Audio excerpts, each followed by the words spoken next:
Elle se resserre autour donc de ce tronc jusqu'au jour où l'arbre étouffé ne peut plus se relever. Des fois même, l'empêche de porter des fruits.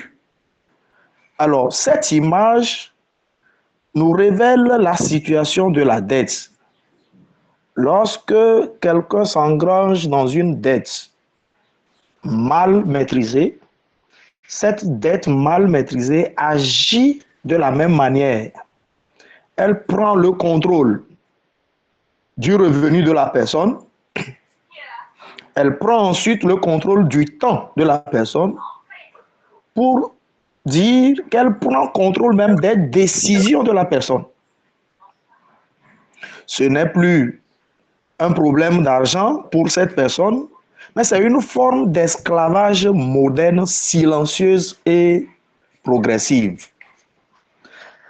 Alors, cherchons à comprendre les deux éléments, à pouvoir les distinguer, à les relier. La dette est définie comme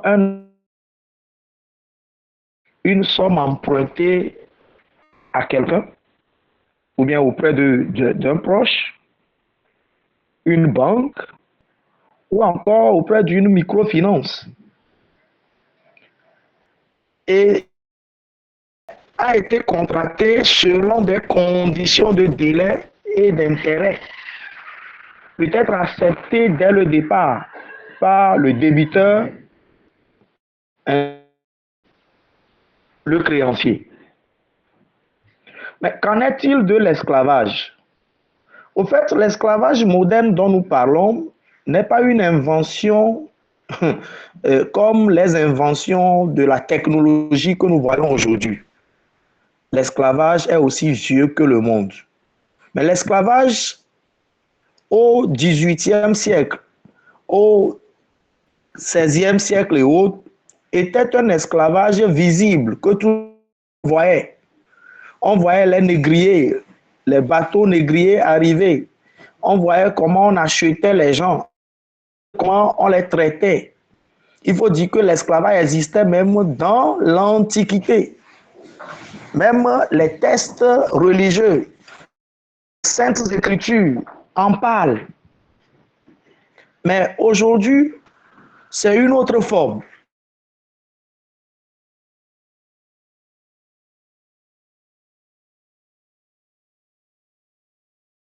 C'est toute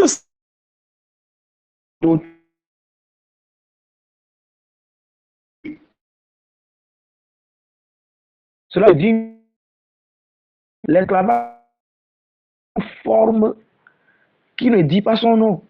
Lorsqu'on s'encroupit dans une dette, on devient en quelque sorte, dans le surendettement, un esclave. Nous allons, dans cette présentation, après appeler les contextes donc, de cette thématique et l'historique de ce terme d'esclavage moderne, nous passons maintenant au mécanisme, comment ça se passe et les causes majeures. Nous allons aborder tout ceci avant d'aborder. Alors, historiquement parlant, il faut dire que même déjà dans l'Antiquité,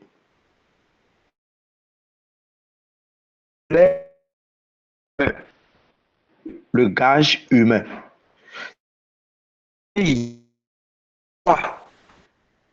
À une tierce personne, cette famille est obligée donc de se livrer ou bien de se mettre en gage pour rembourser son dû vis-à-vis de la personne. La dette est tout sauf une invention moderne. Donc, dans l'Antiquité, les citoyens s'endettaient auprès des créanciers et quand ces créanciers veulent, par exemple, réclamer leur dû, ces débiteurs font tout ce qui est de leur pouvoir pour que ce créancier ne vienne pas réclamer. Alors, ils sont prêts à tout faire. On nous a parlé de l'histoire des Babyloniens, selon les recherches, même dans la Bible, le cas d'une femme, la femme du prophète, qui est allée voir un autre prophète, le prophète Élisée, pour lui parler de la situation qui provoque dans sa maison. La femme dit, voici mon mari que tu connais bien est décédé, mais le créancier est venu pour prendre mes 2 enfants en esclavage. Ça veut dire que lorsqu'on s'endette et qu'on n'est pas en mesure de rembourser, cela nous plonge dans l'esclavage. C'est dans le temps passé comme ça. Aujourd'hui, c'est l'emprisonnement peut-être, c'est la prison. On peut enfermer quelqu'un pour non-paiement d'une dette. Donc, du gage humain, on vient aujourd'hui à ce qu'on appelle la dette moderne ou encore l'esclavage moderne. Alors, les caractéristiques selon ce tableau synoptique, nous voyons que à l'origine, une dette impayée envers un maître ou une famille créancière peut entraîner des travaux forcés ou encore une servitude physique. Et cela prive la personne de sa liberté corporelle et même totale. Pour que cette personne puisse s'en sortir, il faudrait qu'il y ait un rachat ou un affranchissement. Il y a tant d'exemples dans les textes sacrés ou encore les textes. Alors, pour ce qui est donc de l'esclavage moderne par la dette, aujourd'hui, on parle donc des crédits, des découvertes, des prêts auprès des prêteurs informels. Alors, quelqu'un qui n'a pas, qui ne maîtrise pas le langage de l'argent tel que mon DG l'a dit la dernière fois, qui se présente auprès d'un prêteur informel. Et le prêteur informel lui dit, voilà, je te prête 100 000 à 5% de taux d'intérêt par mois. Le profane qui entend 5% d'intérêt se dit que bon, 5% c'est rien du tout. Je peux le rembourser à la fin de chaque mois, 5%. Mais puisqu'il ne maîtrise pas le langage de l'argent, il ne sait pas que ces 5%-là, à la fin de l'année, vont se transformer en ce qu'il est en train d'emprunter. Les 100 000 là risquent de devenir 180 000 à rembourser. Si cette personne n'a pas la maîtrise de ce langage de l'argent. Alors, beaucoup de personnes ne maîtrisant pas cela, quand ils entendent 5% de taux d'intérêt mensuel, pour eux, leur objectif est fixé rien que sur les 5%. Ils ne font plus le calcul pour voir, pendant un an, si je vais rembourser là, ça me revient à combien? Ce qui fait que bon nombre de personnes se font piéger et entrent dans un cercle vicieux, un cercle infernal, où il leur est difficile de se libérer. Alors, cela les amène à travailler de façon acharnée et ils n'ont plus le choix de leur vie, etc. Alors, comment cela se passe? Le cercle vicieux de la dette. Le cercle vicieux de la dette. Alors, ce schéma qui vous est présenté, nous avons par exemple quelqu'un qui est dans une situation urgente où il a besoin de l'argent.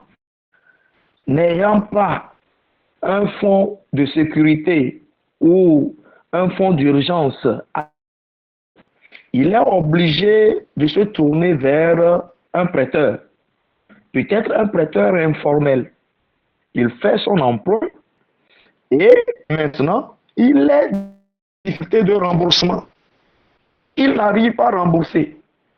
N'arrivant pas à rembourser, il sera obligé soit de contracter un nouvel emprunt ou de se soumettre, de se donner à une forme d'esclavage moderne dont nous parlons.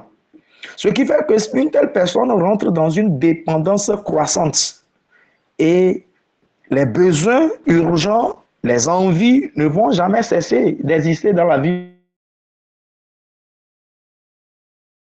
Là, c'est fermé sur cette personne, il lui est maintenant difficile de s'en sortir. Je donne l'exemple d'un monsieur sur, pour mieux expliquer encore ce cercle vicieux.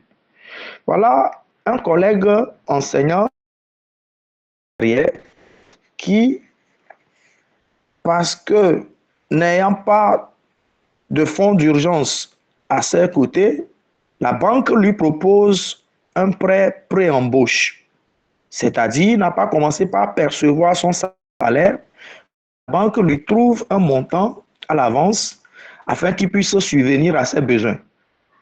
Alors, avec de 6 mois, de 9 mois, etc., je ne sais plus, mais ne maîtrisant pas le langage de l'argent et le langage, il signe rapidement ce prêt, il reçoit l'argent, il commence par dépenser et 6 mois après, 9 mois après, voilà qu'il a un problème de dossier. Son salaire ne vient pas toujours. Or, le différé a pris fin. Le différé de 6 mois a pris fin. Le différé de 9 mois a pris fin. Ce dernier, dont le compte bancaire est décisif, est rentré dans une situation de surendettement. Le jour où son premier salaire va arriver, cela va tomber dans un gouffre, dans un trou béant. Et il lui sera donc difficile de se rattraper. Pour pouvoir régulariser sa situation, il sera peut-être obligé de contracter un nouveau prêt pour solder l'ancien ou faire un rachat de l'ancien crédit afin de pouvoir jouir du miette ou du reste de son revenu qui viendra à la fin du mois. Dans le cas contraire, il n'aura toujours rien à la fin de chaque mois. Et c'est ce qui amène bon nombre de fonctionnaires, bon nombre de salariés à vivre l'esclavage moderne dans l'endettement. Des gens sont à découvert, des gens sont dans une situation où le taux d'endettement est au-delà de 50%, ce qui n'est pas normal. Les gens vivent loin et vivent dans une situation loin de s'en sortir. Voilà comment ce mécanisme se déroule. Quelles sont donc les causes majeures d'une telle situation? On va y aller très rapidement. Nous les avons regroupées en 3 catégories. D'abord, de prestige. Lorsque nous ne maîtrisons pas la différence entre envie et que nous nous laissons embobiner dans n'importe quelle dépense, on se rend compte que certaines cérémonies, les dépenses peut-être pour des funérailles, les dépenses pour des tenues, hein, pour savoir, pour faire croire que la situation a changé, pour paraître devant les gens, tout ceci entraîne des fois à rentrer dans une situation de surendettement. Nous avons les urgences non anticipées, les problèmes de santé, des accidents, surtout quand on n'a pas un fonds de précaution disponible, cela peut pousser rapidement dans une situation de surendettement. Nous avons ensuite la catégorie des crédits informels. Le fait d'aller contracter un crédit ou de ceux qui font des cantines de quartier, etc., avec des taux vraiment exorbitants, puisque ne sont pas maîtrisés ou encadrés. Alors, il est très compliqué de s'en sortir. OK. Au-delà donc de ces causes, il y a une multitude, nous ne pouvons pas tous citer, c'est pourquoi nous les avons regroupés en 3 catégories. Nous pouvons dire que le surendettement ou l'esclavage moderne entraîne des conséquences. Entraîne des conséquences. pour celui qui en est victime. Les conséquences sur le plan financier. Bien, les intérêts qui grandissent. Voilà. Et lorsque ces intérêts grandissent à chaque fois, il est très difficile de s'en sortir. Les conséquences pour la famille. On vit sous la tension au foyer, des querelles entre les querelles entre le mari et la femme, les enfants qui sont privés, par exemple, de soins ou de nécessités pour leurs études, etc. Cela entraîne des problèmes au sein des foyers, au sein des familles. Autre conséquence, sur le plan psychologique, la personne vit un stress permanent, la honte, la perte de l'estime de soi. La perte de l'estime de soi. Lui, qu'on reconnaît comme cadre, par exemple, de la localité, mais qui vit une situation de surendettement. Et il n'a plus cette estime de soi vis-à-vis des autres. Et sur le plan social, il est dans une situation d'isolement. Et sa réputation est ternie. Et il peut être même exclu de certains cercles solidaires, etc. Le surendettement ou l'esclavage moderne entraîne des conséquences pas possibles pour le victime ou la victime. Alors, tel que ma prédécesseuse, ma modératrice l'a dit tout à l'heure, qu'il y a des bonnes dettes et aussi des mauvaises dettes. Et ce que le cabinet Odeolé ne cesse de nous conseiller, c'est de maîtriser les bonnes dettes pour savoir quand est-ce qu'il faut contracter de telles dettes et d'éviter au maximum les dettes toxiques qui peuvent nous entraîner dans l'esclavage moderne. Bonne dette a pour objectif de créer de la valeur, d'acheter par exemple un outil, de suivre par exemple une formation, ou encore de créer une activité génératrice de revenus. Et quand c'est une bonne dette, le remboursement est calculé et anticipé avant l'emprunt. On connaît déjà le taux auquel l'intérêt est fixé. On connaît déjà à quelle échéance mon remboursement est maîtrisé. Et il y a une confiance et le sentiment de contrôle. Celui qui fait une bonne dette ou bien qui contracte une bonne dette a la confiance en lui-même et a un sentiment de contrôle. Il contrôle tout. Par contre, la dette toxique, c'est une dette pour la consommation. On parle de crédit conso, crédit à la consommation. Une dette pour paraître, sans retour attendu. Ça n'apporte rien comme plus-value, comme valeur ajoutée. Et le remboursement, on évalue, c'est-à-dire n'est pas évalué avant de s'engager. Le taux d'intérêt est souvent élevé, parfois usurier. Et le sentiment qu'on subit à ce niveau, c'est un sentiment de peur, de honte, de dépendance. Alors, si ça n'est ainsi, chers participants, ça veut dire que la situation est grave. Nous allons donc donner quelques illustrations pour montrer l'ancrage, l'engrenage de la chose. La servitude pour dette. Nous prenons le cas d'un monsieur que je nomme ici monsieur Sénat. C'est un jeune qui voudrait se marier, mais n'ayant pas les moyens, emprunter 500 000 pour faire la dot de sa fiancée. Mais lorsqu'il était parti contracter ce prêt, l'engagement ou le contrat voudrait qu'il puisse maintenant travailler en retour dans une queuterie. Et il devait travailler pour rembourser son emprunt de 500 000. Alors, M. Sénat a contracté le prêt, il a ensuite fait son mariage, mais maintenant, il travaille dans la briqueterie et 10 ans plus tard, il est toujours endetté parce qu'il ne gagne que ce qu'il faut pour survivre.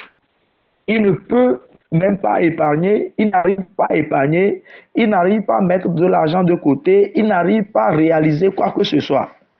Et au même moment, le propriétaire manipule encore les comptes parce que M. Sénat ne maîtrise pas grand-chose. Le propriétaire manipule encore les comptes pour l'empêcher de se libérer. Voilà un cas d'une personne qui vit dans un esclavage moderne, une servitude pour dette. Et il y a des cas pas possibles. La dernière fois, je discutais avec un jeune qui me dit que il croquait, c'est-à-dire qu'il anarqué. Et il a une dette de 100 000. C'est un jeune élève, un de mes anciens élèves. Une dette de 100 000. Et maintenant, il travaille et il doit rembourser une dette qui n'a servi à rien dans sa vie. Vous voyez, cette personne vit une servitude moderne. Le vote. Un fleuve paisible, chargé par des pluies successives, finit par inonder tout le village en une nuit. C'est la même chose pour les dettes accumulées sans plan. Ces dettes-là débordent sur le logement et prennent actif l'avenir des enfants, hypothèquent l'avenir des enfants. Donc, nous devons donc faire attention par rapport aux dettes pour ne pas rentrer dans le surendettement et dans la dépendance totale et croissante en matière d'endettement. Quelques signaux d'alerte qui nous permettra de reconnaître si nous sommes dans la bonne voie ou si nous tendons vers le surendettement ou bien vers l'esclavage moderne. Le premier signal, c'est que vous empruntez pour rembourser une autre dette. Lorsque vous vivez une situation où vous êtes obligé d'emprunter pour aller rembourser une dette, vous n'êtes pas loin de l'esclavage moderne. Je peux dire que vous tendez ou bien vous l'esclavage moderne. Lorsque vous ne connaissez plus le montant total dû, vous ne maîtrisez pas. Si on vous demande le montant de vos dettes, vous ne maîtrisez pas. Vous inventez, vous pouvez dire, oh, bon, c'est dans les 2 millions, hein, je ne sais plus exactement, mais quand c'est comme ça veut dire que vous évitez les appels de vos créanciers. Ça veut dire que c'est déjà grave. Votre épargne est nulle, voire négative. Si vous n'avez aucune épargne à disposition, ça veut dire que vous courez un grand risque de tomber dans l'esclavage. Vous vous endettez pour du prestige. Vous vous endettez pour plaire, pour paraître devant les gens. Vous n'êtes pas sur la bonne voie. Vous risquez de rentrer dans l'esclavage moderne. Les chaînes de l'endettement risquent de vous enrouler. Vous parlez d'argent, parler d'argent vous met mal à l'aise. Ça veut dire que vous avez un problème. Vous avez un problème. Et lorsqu'on parle de l'argent, cela vous tique et vous avez des problèmes. Alors, qu'est-ce que nous proposons comme sortie, comme solution, comme approche pour que nous puissions nous débarrasser? Alors, la dernière fois, mon DG, dans sa présentation, a donné l'illustration du baobab, dont les racines sont très profondes et qui résiste pendant 1000 ans, qui peut vivre pendant 1000 ans. La seule solution, la racine principale que moi je nous propose aujourd'hui, la racine principale pour éviter de tomber dans l'esclavage moderne de la dette, c'est le budget qui nous protégera contre l'endettement. Un budget de 50-20-20-10, c'est-à-dire 50% pour les besoins essentiels, 20% pour l'épargne et les investissements, 20% pour le remboursement des dettes en cours et 10% pour envie et loisirs. Si vos dettes ne peuvent pas vous permettre de faire un tel budget, vous avez la possibilité de renégocier l'échéance ou le remboursement afin de pouvoir respecter un tel budget. Et c'est ce qui, selon moi, constitue la racine principale. Les autres racines profondes contre l'esclavage moderne, c'est d'abord de se payer soi-même en premier, donc l'épargne. Il faut se payer soi-même en premier. Deuxième chose, il faut distinguer le besoin de l'envie. C'est-à-dire se poser à chaque fois des questions devant un achat. Est-ce nécessaire? Est-ce important? Est-ce urgent? Et cela permettra de distinguer ce qui est nécessaire, un besoin, et ce qui est une envie. Il faut également emprunter pour investir, c'est-à-dire les bonnes dettes. Si nous avons à contracter de nouvelles dettes, que ce soit de bonnes dettes, des dettes saines, pas des dettes toxiques. Il ne faut jamais emprunter pour consommer. Retour sur investissement. Il faut par ailleurs constituer un fonds de moins 3 à 6 mois de charges couvertes. C'est-à-dire, dans le mois, mes charges là, mes besoins essentiels là, s'élèvent à combien?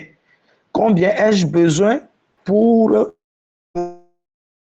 Si c'est 100 000, il me faut au moins épargner, mettre de côté mensuellement jusqu'à ce que je puisse avoir une somme de 300 000 au moins ou de 600 000 sur un compte mis à disposition afin de parer à d'éventuels cas d'urgence, à d'éventuels qui puissent surgir. L'autre racine, cinquième racine dont je nous propose, c'est de... Il faut dialoguer plutôt. Ah, je reconnais ma dette, mais monsieur, je suis dans une situation où je ne pourrais pas honorer mon engagement. Dans la transparence, est-ce que vous pouvez me permettre? Est-ce que vous pouvez me permettre? Et vous négociez. Tu négocies avec, vous négociez avec le créancier. Enfin, il faut se former continuellement. L'éducation financière protège durablement. J'en sais quelque chose.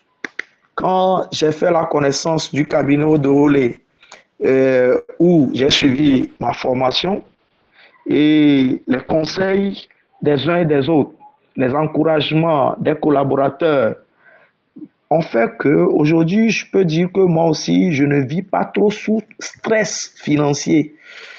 Je n'ai pas encore franchi le cap même de sortir de la précarité financière. Mais j'en sais une chose, je ne suis plus trop stressé comme auparavant. Il y a déjà un changement que je sens, que je vis. Donc, la formation en éducation financière, se former continuellement est l'une des racines indispensables. Si j'ai quelque chose à nous demander de faire, c'est de passer à l'action dans l'immédiat. Nous devons passer à l'action dans l'immédiat. Il faut tenir un budget mensuel. Il faut choisir soit une tontine solidaire bien organisée. Dire non au crédit informel, abusif. Diversifier ses sources de revenus. Se faire accompagner. Solliciter un conseiller du cabinet au déroulé. Nous sommes là pour nous accompagner. Le DG et son équipe, nous sommes très nombreux, nous sommes là à votre disposition pour vous accompagner. Alors, pour conclure ma présentation, comme l'arbre libéré de la liane, sa sève et sa croissance, l'homme libéré de la dette toxique retrouve sa dignité et son avenir. Voilà, la liberté financière n'est pas un privilège, c'est une discipline que chacun de nous peut apprendre. Je vous remercie donc pour votre attention. Ensemble, libérons-nous de l'esclavage moderne de la dette. Merci beaucoup. Madame Delali. Oui, Monsieur Oui, Kossi. Monsieur Kossi. Je m'arrête ici. Merci pour cette brillante présentation. Je me joins à tous les participants pour te dire merci parce que cette question d'esclavage, nous sommes nombreux à le vivre. Et ce que vous avez dit de très important, c'est de se former pour sortir de ces chaînes-là. Et c'est très important. Merci beaucoup pour cette brillante présentation. Alors, je me retourne vers nos participants. Sûrement qu'ils auront des questions à poser ou bien des ajouts. Alors, nous avons la parole.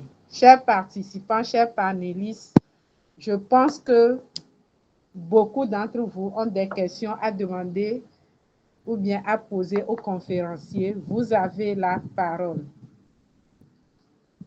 Je salue en passant tous ceux qui sont là sur la plateforme aujourd'hui pour la première fois et qui nous suivent. Merci de vous connecter et que cette première fois ne soit pas la dernière. Soyez toujours avec nous au rendez-vous chaque mardi. Alors, des questions, nous sommes toujours là à répondre, à partager nos connaissances.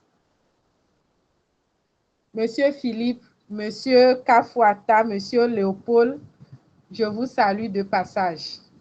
J'espère que vous avez quelque chose à nous dire. Monsieur Soubonou Fred, je vous ai vu également. Bonsoir. Oui, Monsieur Philippe, vous avez la parole. Merci beaucoup, ma grande surprise. Et merci à Monsieur Kossi qui a su nous donner la bonne information ou les bonnes infos. Et je voudrais juste attirer l'attention de chacun de nous tous. Quelque part, il a parlé de certains achats qui n'ont pas, qui n'ont pas la peine d'être faits. Aujourd'hui, il y a quelque chose qui nous conduise dans cet esclavage moderne de dette, les publicités. Lorsque tu marches, tu es sur ta moto, tu es en voiture, tu vois des pubs de voitures, de motos, de portables sur des affiches géantes. Et peut-être tu as un téléphone pas haut de gamme, mais en voyant l'affiche, chaque fois, tu seras tenté. Et parfois même, on peut te dire que tu peux l'avoir à crédit. Mais la question, on court derrière et on se dit, moi aussi, je peux avoir ce téléphone, je peux avoir cet iPhone Pro Max, ce Techno Canon 50, alors que peut-être il n'y a que le 20. Rien ne te presse. Donc, voilà aussi certains éléments visuels qui nous attirent dans l'esclavage moderne de dette. Peut-être tu as ta moto, c'est pas encore usé, ta voiture, c'est pas encore usé. Rien ne te presse de dire, ah, tout le monde conduit et je ne sais quoi, le modèle d'aujourd'hui, moi aussi je dois aller là. Et on va se dire, non, mon banquier est là, on peut me faire un crédit, je peux aller. Nous sommes presque à l'approche des rentrées des classes. Presque tout le monde dit, venez prendre des crédits scolaires, crédits scolaires, crédits scolaires. Mais juge-toi, analyse-toi. Si vraiment tu es dans l'option de budget dont on nous a enseigné, dont on nous parle, est-ce que tu es forcé d'aller prendre ce crédit? Est-ce que tu es forcé d'aller acheter ce bien? Ça va apporter quoi? Donc, je voudrais attirer l'attention de chacun de nous tous. Quand on voit ces visuels, détournons nos regards. Ne nous focalisons pas là-dessus. Parce que lorsqu'on se focalise dessus, ça rentre dans notre mindset et on réfléchit là-dessus. On se dit, non, je vais l'avoir, je dois l'avoir. Et ça nous amène, ça nous conduit directement dans le mur de l'esclavage moderne de la dette. On doit aller à l'école de l'épargne responsable. On nous avait parlé de ça. Il a mentionné des événements soudains, instantanés. Lorsque ces événements arrivent, on est paniqué. Je me rappelais, lorsque je sensibilisais les gens sur la mutuelle de santé, où je disais aux gens, mettons de côté ne serait-ce que 400 francs par mois. Lorsque tu tombes malade, la mutuelle va te prendre en charge à 75%. Toi, tu ne vas payer que le ticket modérateur de 25%. Les gens disent, mais ça c'est encore quoi, ça c'est encore quoi. Ceux qui ont fait l'expérience ont su que c'est une bonne chose. L'assurance classique prend en charge 80% et vous payez que 20%.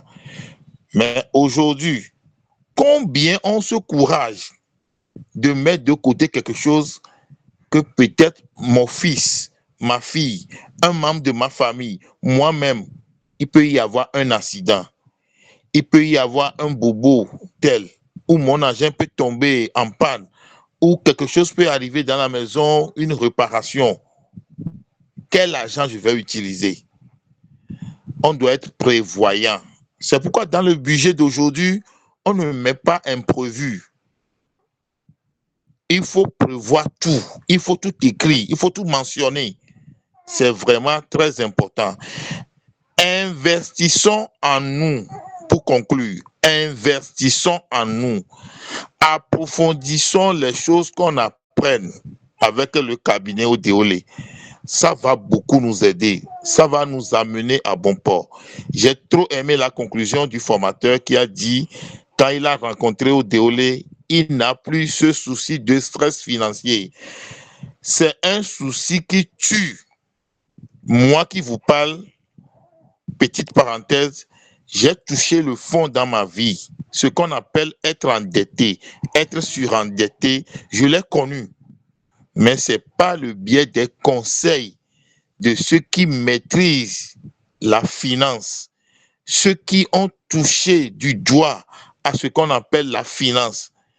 C'est grâce à eux que je me suis en sorti et aujourd'hui je peux vous parler la main sur la conscience librement, cœur ouvert. Ce n'est pas une bonne chose de rentrer dans l'esclavage moderne de la dette. La dette n'est pas une bonne chose. Merci beaucoup.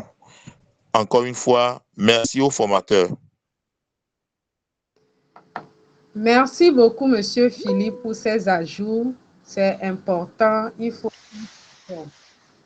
Oui, Kafi, Allô? Allô? Oui, Monsieur Léopold. Vous me recevez? Oui. Est-ce que vous me recevez également? Oui, Monsieur Léopold, vous avez. Est-ce que vous me recevez? Oui, on te reçoit, Monsieur Léopold. Merci à toi, Delali. Merci beaucoup au présentateur, Monsieur Kossi, pour la qualité et la profondeur du message. Je pense qu'on ne peut plus clair. Moi, je garde uniquement cette conclusion pour moi-même après cette brillante présentation et je la résume comme telle.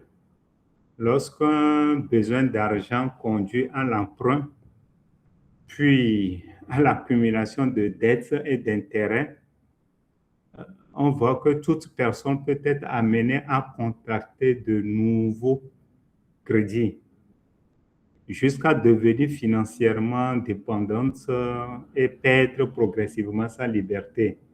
C'est ce que je peux retenir. Et je remercie en même temps Philippe pour son intervention, qu'est-ce que je peux dire, sa franchise, parce que le connaissant, je sais de quoi il parle.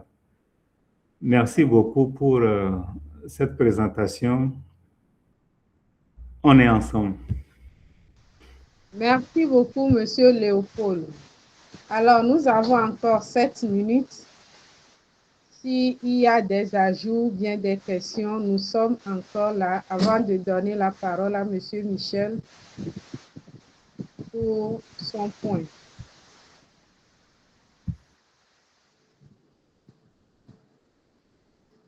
Des questions ou bien on continue? Ah, les dettes, tout le monde est appelé à avoir des dettes, oui, mais il faut une bonne dette et surtout, faisons les budgets. Au début de chaque mois, faisons toujours les budgets. Ça va beaucoup nous aider. Monsieur Philippe l'a dit, au dédimi dédi Gbanjo, si on ne sait pas écouter ces choses-là, ce que nous n'avons même pas prévu, nous allons dépenser dans ça. Nous allons investir dans quelque chose qui ne va pas nous rapporter parce qu'on veut suivre la publicité. Alors, soyons fidèles toujours à nos budgets. Et ça, ayons toujours des prévisions, continuons nos épargnes et ça va beaucoup nous aider. Même si aujourd'hui, je suis esclave de la dette, avec la conférence que j'ai suivie, je commence à faire des efforts pour sortir de l'esclavage là, pour briser les chaînes là et retrouver mon indépendance financière. C'est très important. Alors, Monsieur Michel, nous vous donnons la parole pour un point avant de Merci clôturer. beaucoup. J'espère que vous me recevez. Oui, on te reçoit. Merci beaucoup pour cette présentation. Merci pour les différentes contributions. Je voudrais ajouter quelques messages clés. La dette en soi n'est pas mauvaise. Ce n'est pas la dette le problème. Nous parlons de l'esclavage moderne, la dette. À quel moment ça devient vraiment la dette? S'il y a des choses à retenir, c'est que une dette mal maîtrisée peut transformer une personne financièrement libre en prisonnier de ses propres revenus. Et je suis en train de faire les synthèses là. Le mécanisme de l'esclavage par la dette, c'est que tu as les revenus, après tu contractes une dette, tu rembourses. Maintenant, ça diminue les revenus. Il y a moins de revenus disponibles. Et tu contractes une nouvelle dette et tu deviens dépendant. Au point où tu te retrouves dans un cercle où chaque fois, il faut prendre la dette pour pouvoir boucler le mois. Mais la grande leçon, c'est que la dette n'est pas l'ennemi. C'est la dette qui vous enlève votre liberté financière qui est l'ennemi. Parce qu'on peut se construire, réaliser des choses avec la dette. Donc, celui qui s'endette pour consommer, on prend une dette pour consommer, cette personne-là vend une partie de ses revenus futurs pour satisfaire un besoin présent. Et celui qui s'endette pour produire, c'est ça la différence. Consommer, produire. Il cherche à utiliser ses revenus futurs pour créer davantage de richesses. Alors, travailler toute sa vie pour rembourser son passé, c'est ça qui nous mène dans l'esclavage là. Donc, ce qu'il y a, c'est d'apprendre à maîtriser cette dette afin que le revenu serve à construire son avenir. Voilà ce que je voulais ajouter. Je remercie toutes les contributions. Merci, Madame Sobé. Merci, Monsieur Michel, pour l'ajout. Une dette n'est pas mauvaise, mais c'est ce qu'on fait avec la dette qui est important. On a encore 2 minutes. S'il y a des questions. Monsieur Kafouata, je ne vous ai pas entendu aujourd'hui. Vous êtes là? Oui, je suis là. Moi, aujourd'hui, j'ai envie seulement de t'écouter. D'écouter, c'est important. Merci beaucoup. Et la dette me fait réfléchir Vraiment. dans le sens où si tu contractes, par exemple, une dette auprès d'une institution financière et qu'à l'échéance, tu n'arrives pas à rembourser, par exemple. Mais les conditions dans lesquelles vous êtes donné, vous êtes mis pour avoir cette dette, ces conditions ne sont plus réunies, par exemple, absence de contrat de travail, donc manque de disponibilité